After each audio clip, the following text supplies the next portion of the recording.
We now see the two approaches to calculate definite integral. The first is definite integral calculated as a limit of sum, and second approach is to use the fundamental theorem of calculus. Now let's go over this one by one.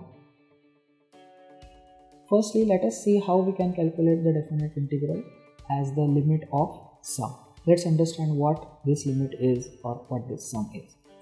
So for that, first of all, let us consider the graph of some arbitrary function denoted like this. Let's call the function as, say, f of x. Now we want to calculate the area between two limits on x. Let's call those limits as, say, a and b. Right? Now to calculate the area under this curve, let us start by some approximation. That is, what do we do is, let us divide the interval between a and b into 4 equal parts to start with. So let's call that n as 4, which is the number of parts into which I am dividing that interval. Now corresponding to these markings, let us draw the vertical lines as shown here. So you see that the region is now broken into 4 different pieces. Now what do we do is, pertaining to each of this particular sub-region, if we consider the right hand side boundary of each region, then taking that as the length, we can complete the rectangles as shown here. That is, we will have to extend the left side slightly above, and then once it reaches at the same level as the right hand side boundary, we draw a horizontal line to complete a rectangle. Right? Now let us call the width of each rectangle as, say, h. Okay? So for the end of the first region, we have the x coordinate as a plus h. Then next we would have a plus 2h. Then we will have a plus 3h. And finally, of course, b will be nothing but a plus 4h, simply because we are dividing the region into 4 parts. Right? So if we want to calculate the area of all the 4 rectangles, that gives us a fairly good approximation of the actual area that we want to calculate, isn't it? So let me call that particular area as, say, a4, right? Or if we want, we can denote it as, say, am, where currently we are considering n as equal to 4. So what does this mean is, this is the area of all the 4 rectangles added. Now if you look at the first rectangle here, we want to find out what is the length of that particular rectangle, isn't it? So for that, let us concentrate on this particular point. If you observe, its x coordinate is a plus h, isn't it? So therefore x coordinate is a plus h, and the y coordinate will be given by the expression of the function. So therefore that will be nothing but f of a plus h. Right? So that's the x and y coordinate pair of that particular point.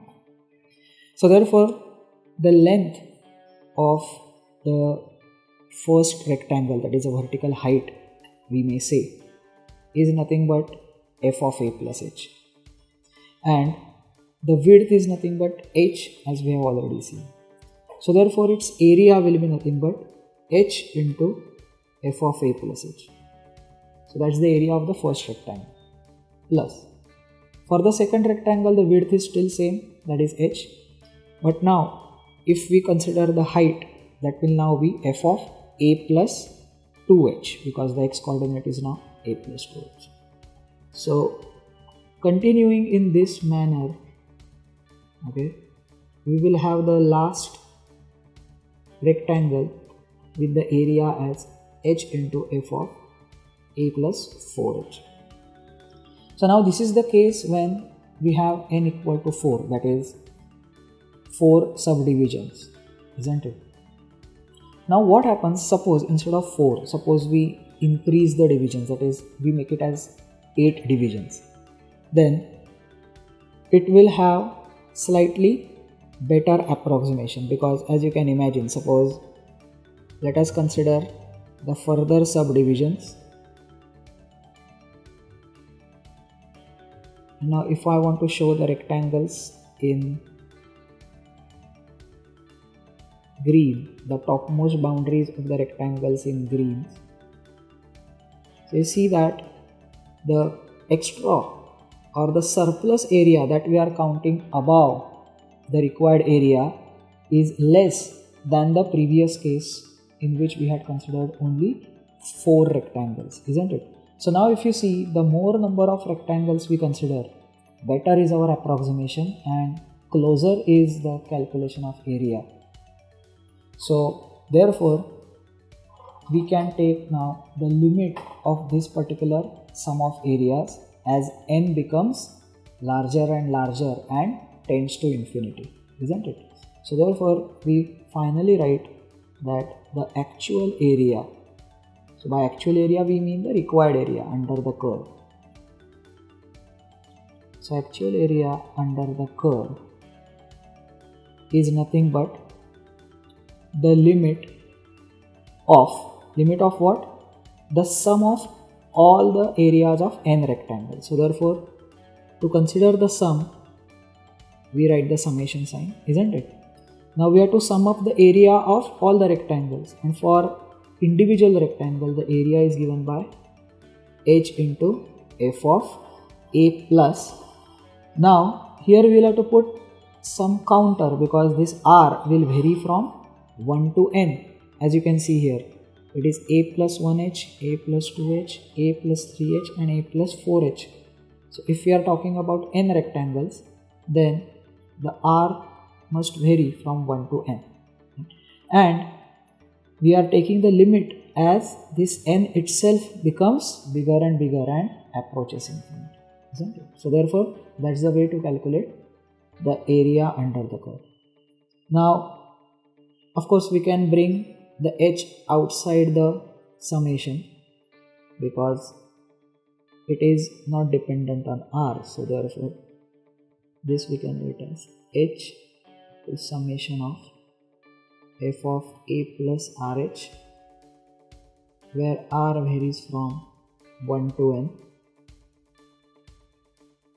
So therefore this is the final formula to calculate the area under the curve, which is nothing but the definite integral as the limit of this particular sum. Now this definite integral is technically denoted in this symbol, that is, this is the integration sign. We want to integrate f of x, which is the function, with respect to x, but now we additionally specify the lower and upper limits, which are a and b respectively. So therefore the value of definite integral is nothing but the limit as shown here. Now in the example we would be typically given what is the lower limit a and what is the upper limit b, and based on that we can calculate the required definite integral. Now we will solve few sums based on this process.